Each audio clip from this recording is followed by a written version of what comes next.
What's going on, good people of the world? TNG Forever, top networkers group in the building. It's been a while since I've done one of these while I'm rolling. Wanted to come to y'all with just a few thoughts, you know. I haven't really been on a hiatus, but I kind of have been on a hiatus, you know. Just to be real, I have not been actively recruiting.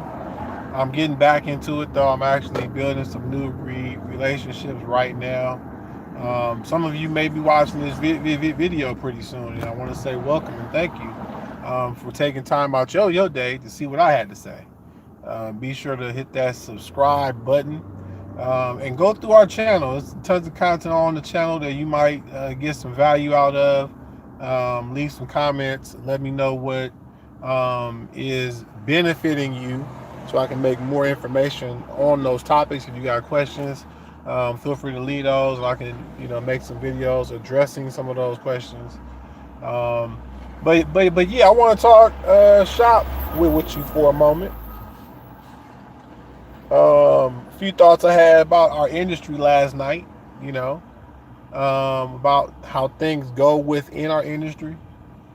And I'm thinking more and more as you guys, again, those who follow TNG, as you know, my entire approach, especially since 2004, has been to highlight affordable opportunities.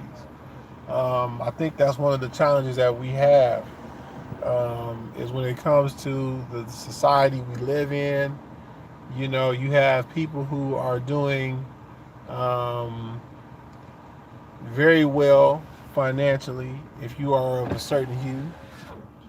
And if you are of a certain hue, you are possibly struggling in this nation. And again, I always deal with these topics because as a black man, no matter what, I know there are lots of people who like to talk that I don't see color and, um, we're all human stuff. And that sounds good in practice and in theory.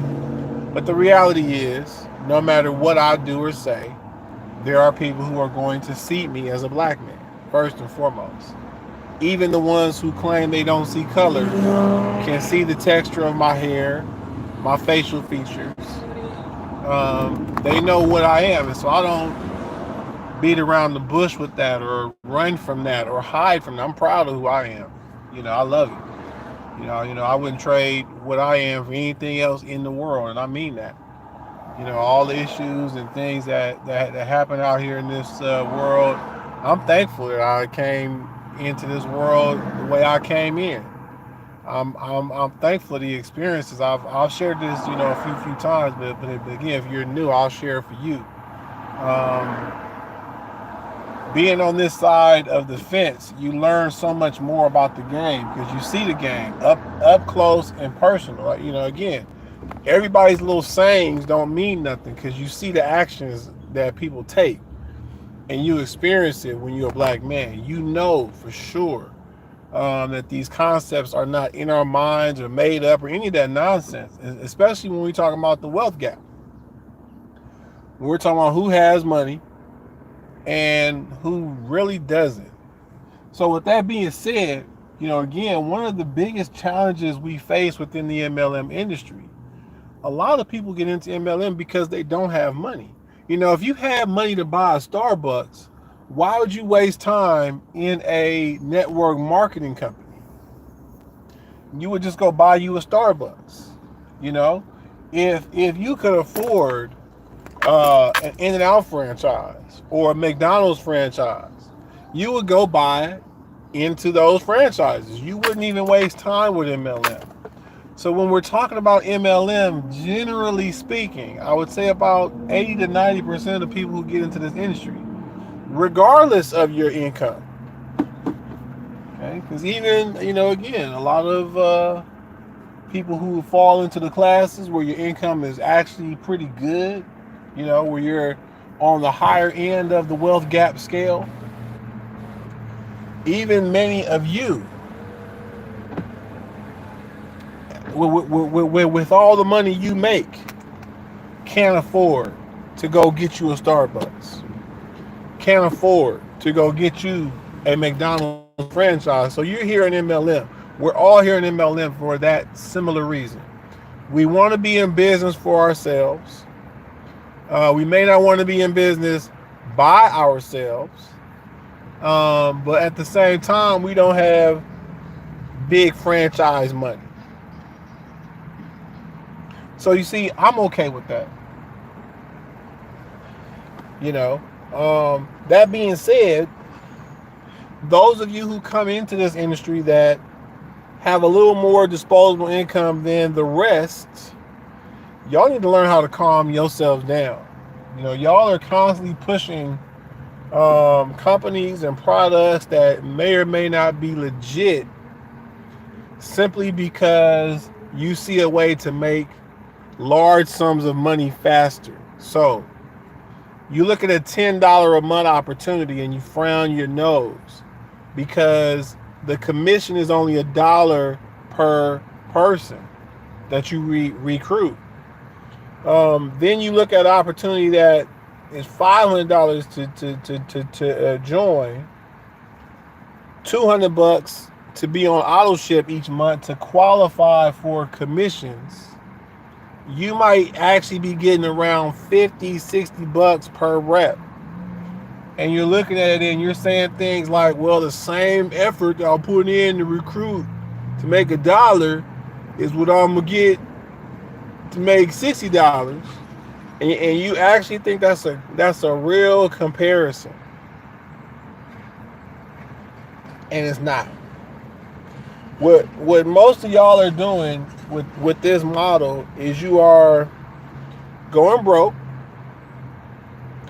and you're recruiting people into your pipe dream who really can't afford to be in it.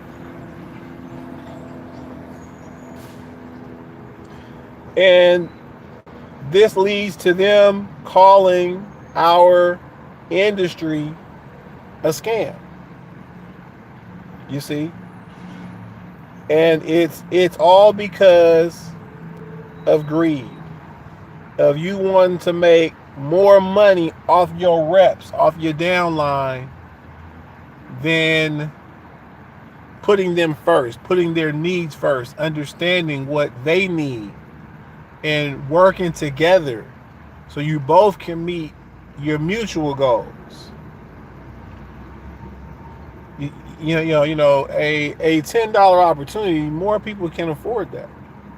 So the reality of the situation is the same amount of effort is going to produce more people. You're going to recruit more people to a $10 opportunity than you would a $500 opportunity with a $200 a month auto ship. That's the reality. That's the reality. Okay? That's the reality, guys. And so, as we move forward, we need to understand that first and foremost so that the greedy people can't kick you off of your game. So they don't get you to feel bad about how you're pursuing your network marketing goals. That's one of the challenges that we all face who are, promoting affordable opportunities is there are so many people who got something to say. But you can't worry about what they have to say. You have to focus on what makes sense.